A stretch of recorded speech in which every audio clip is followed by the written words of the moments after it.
Lower body, sorry, that's a lie. It's not. Let's do that again. Full body. So you will need your kettlebell. You will need a mat on the floor because we'll be spending time on our feet and on the floor. So get your warm up in. Let's get started. We're going to get 15 minutes on the clock with the 15-second countdown. So you got 15 minutes, 15 seconds. You're going to start with your kettlebell. You're going to have it in a front rack position. So it's on the outside of the wrist. I want you to keep that elbow nice and high.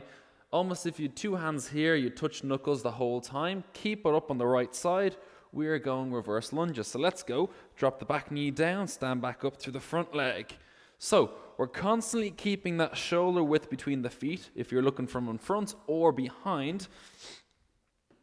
So you're walking on those train tracks, remember, not the tightrope. So if you are losing a little bit of balance, that's probably because you're stepping across that front foot and we're making ourselves really linear with that. So if you are finding it difficult with the kettlebell up on the shoulder, drop it down to the side, but don't go easy on yourself. If you can do it with a struggle, do it with a struggle, as long as the technique stays together. If that's too difficult, get rid of the kettlebell, go body weight. See how you go with that one. So 2, 1, rest there. You're going to swap it over at 10 seconds. We're back in for our 50 seconds. So if you're swapping to the left side, be careful if you have a watch. Just be careful that it doesn't hit it and you have it in a position where you can hold it without touching it. Because I don't want to be responsible for damaging your watch. So keeping the shoulder width again. And as I mentioned, if it was tough holding it here, we bring the weight down to our side as if we're holding a suitcase or a briefcase or a shopping bag. Then, if that's too difficult, get rid of the weight altogether. And if that's still too difficult and we're still wobbling all over the place, this is where the trusty chair comes in. Hold on to that. Use that. Something that will take your weight. Now, this chair isn't that strong. So, if it's something like this, I'd probably avoid using it. You can rest there. We're going to go into a chainsaw row. Use something a little bit more sturdy. So chainsaw row, we're going to start with the right side. Nice wide feet. You're going to pivot that feet so everything faces to the side. We're hinging at the hips. Grab your kettlebell that's going to be beside that front foot. And we're rowing right back into that hip. So remember with this one, we want to keep the chest out. We're hooking. We're almost scooping the elbow right back into that hip. And that kettlebell is going to sit under the elbow. And that is our top angle that we're going to end in. And you should be feeling your lat up here. Now, a common mistake with this, or the single arm row in general, is this shoulder will stay forward. And we're just rowing it from here. Okay? That's a big thing. So have a look at the shoulder. Make sure it's not staying forward. I want you, as you row, to roll the shoulder back with it. And then it comes down. So you're going to rest there. We're going to swap it over. Because what we do to one side, we have to do to the other. So you can use that front elbow to lean on that knee, just to be more stable. And we're going from here. So remember, this shoulder, it's like it's hurdling, or it's jumping over a hurdle. So as you row, it's scooping back. And that just opens up our shoulder and allows us to use a little bit more lat. Because if we have a rounded back, it becomes, I wouldn't say virtually impossible, but it becomes a hell of a lot harder to actually squeeze and contract and use our lat, which is the muscle we're trying to work. So the whole name behind this is the chainsaw row. It looks like you're trying to start a chainsaw. It's the same movement, or a lawnmower, but I suppose you wouldn't be so bent over if you're doing that. We're going to lie on our stomach in 2, 1. Going to move the kettlebell to the side. We are going into a thing called prone T's and Y's. So the prone part is just on our stomach. This isn't going to be the easiest thing in the world. Move these kettlebells out of the way. So what I want you to do, first things first, is your hands are going to start off in a T position, which is here, thumbs up to the sky. You can keep your head down for the start, but what I want you to do is brace your abs, squeeze them. And like our hand release push-ups, your stomach should be off the floor, your chest will be down, but your stomach is coming off. So once we have that, head down, we're going to lift up our hands, hover them in the air, let them slide into a Y position, so that 45. Brace the abs again, and back down. Now, I'm not talking to that because these are quite difficult. So you're going to keep alternating between the two and see how high you get. And it'll also test your shoulder mobility. And just like that, 50 seconds is done. So now we know what to expect the next time we go back into it. Grab your kettlebell, front rack position, reverse lunges. So whatever side that kettlebell is sitting in, you're going to reverse lunge with that side. So with me, kettlebell's in the right hand, my right leg is dropping back. Now, be wary that you're not stepping back onto your mat, because if you do, chances are you're going to slide and it's not going to be pretty. Okay, so just beware of your surroundings. Because sometimes when we're working at home, things can be quite close to us, closer than we think.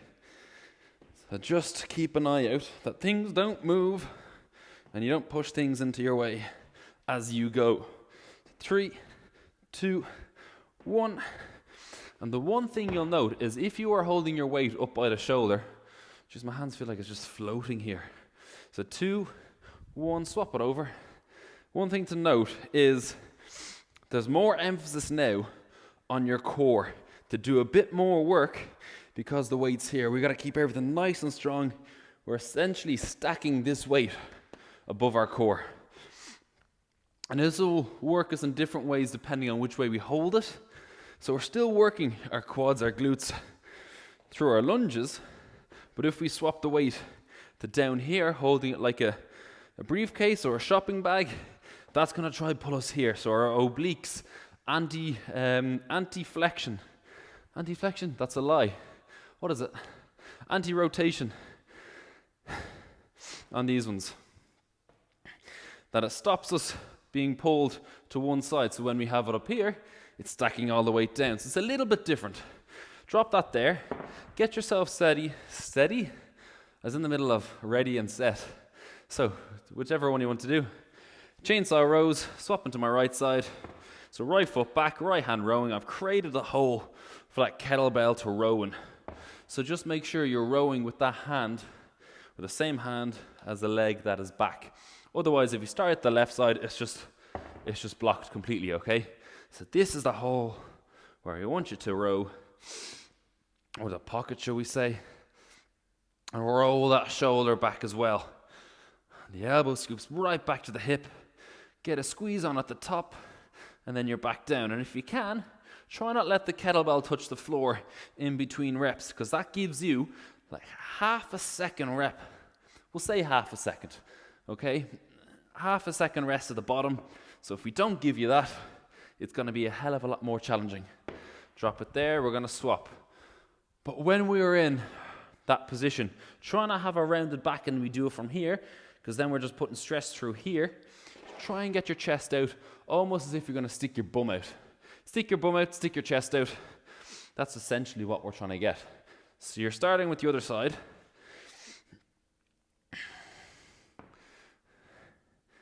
And one side may feel like it has a bit more in the tank than the other.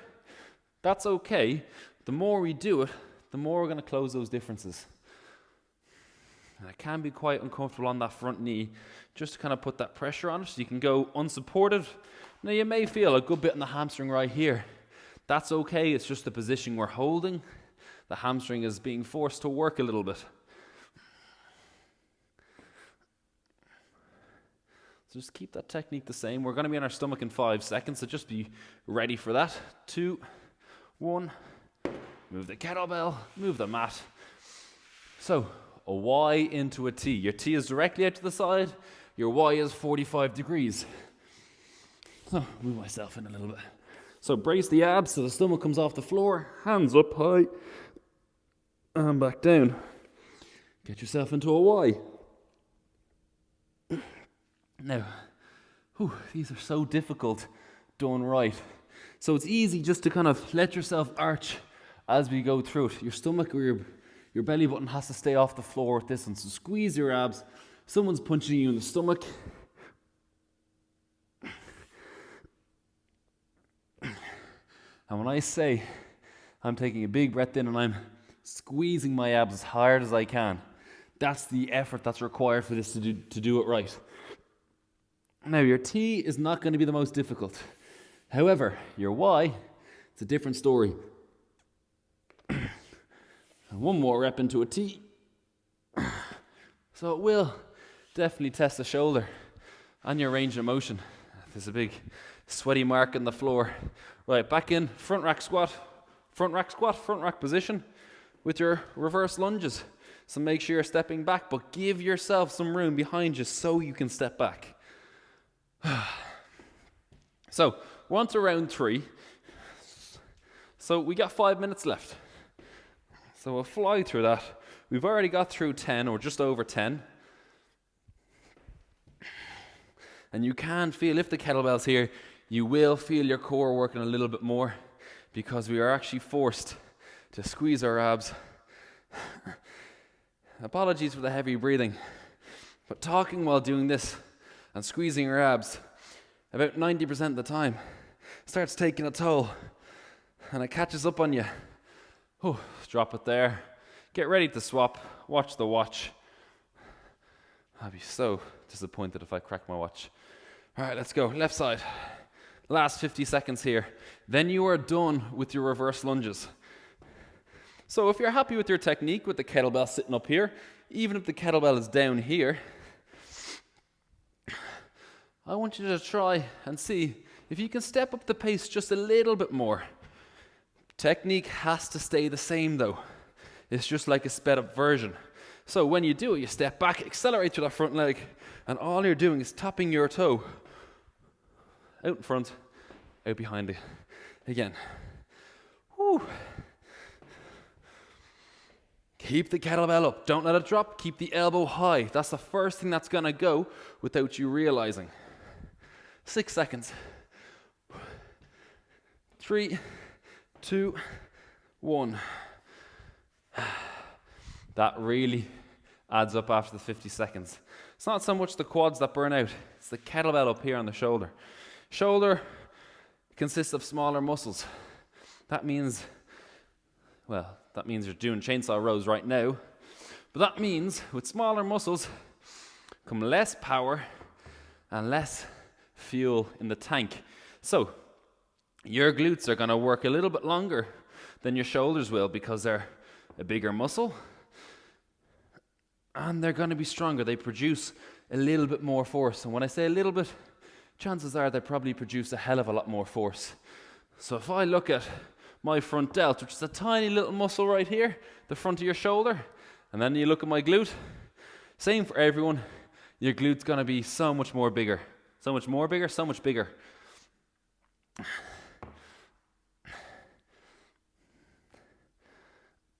And you're going to rest. And by rest, I mean turn around. Kettlebell in the other hand.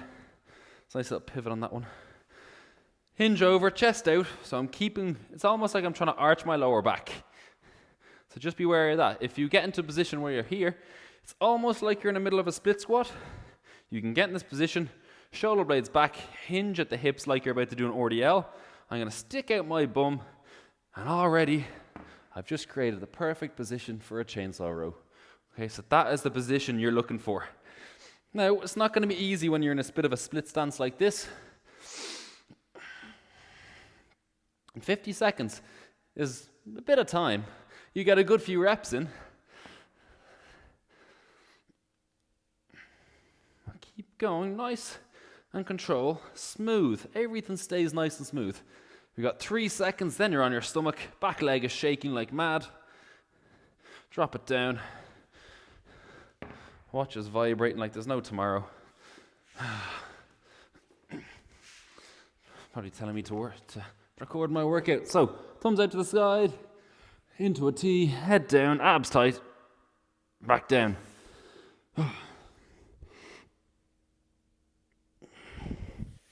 And if you want to make it a little bit tougher, get about 2-second hold at the top.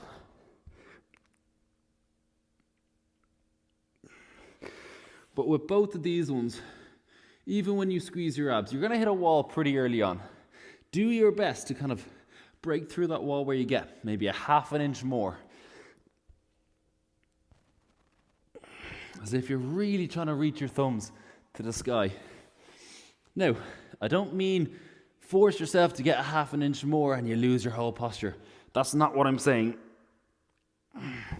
If you really force it, keeping the posture, the work rate,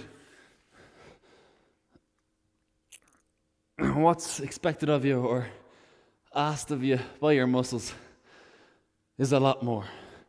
There you have it. Bit of a sweaty mess right now. I think the T's and Y's definitely probably one of the hardest ones here today. So if you did find your T's and Y's fairly easy, your T's will be fairly straightforward. It's more technique that we really have to focus on.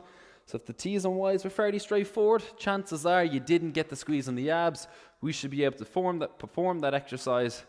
And say if you have a towel underneath your stomach going across here, you should be able to pull that towel out when you do the exercise between every section of that movement.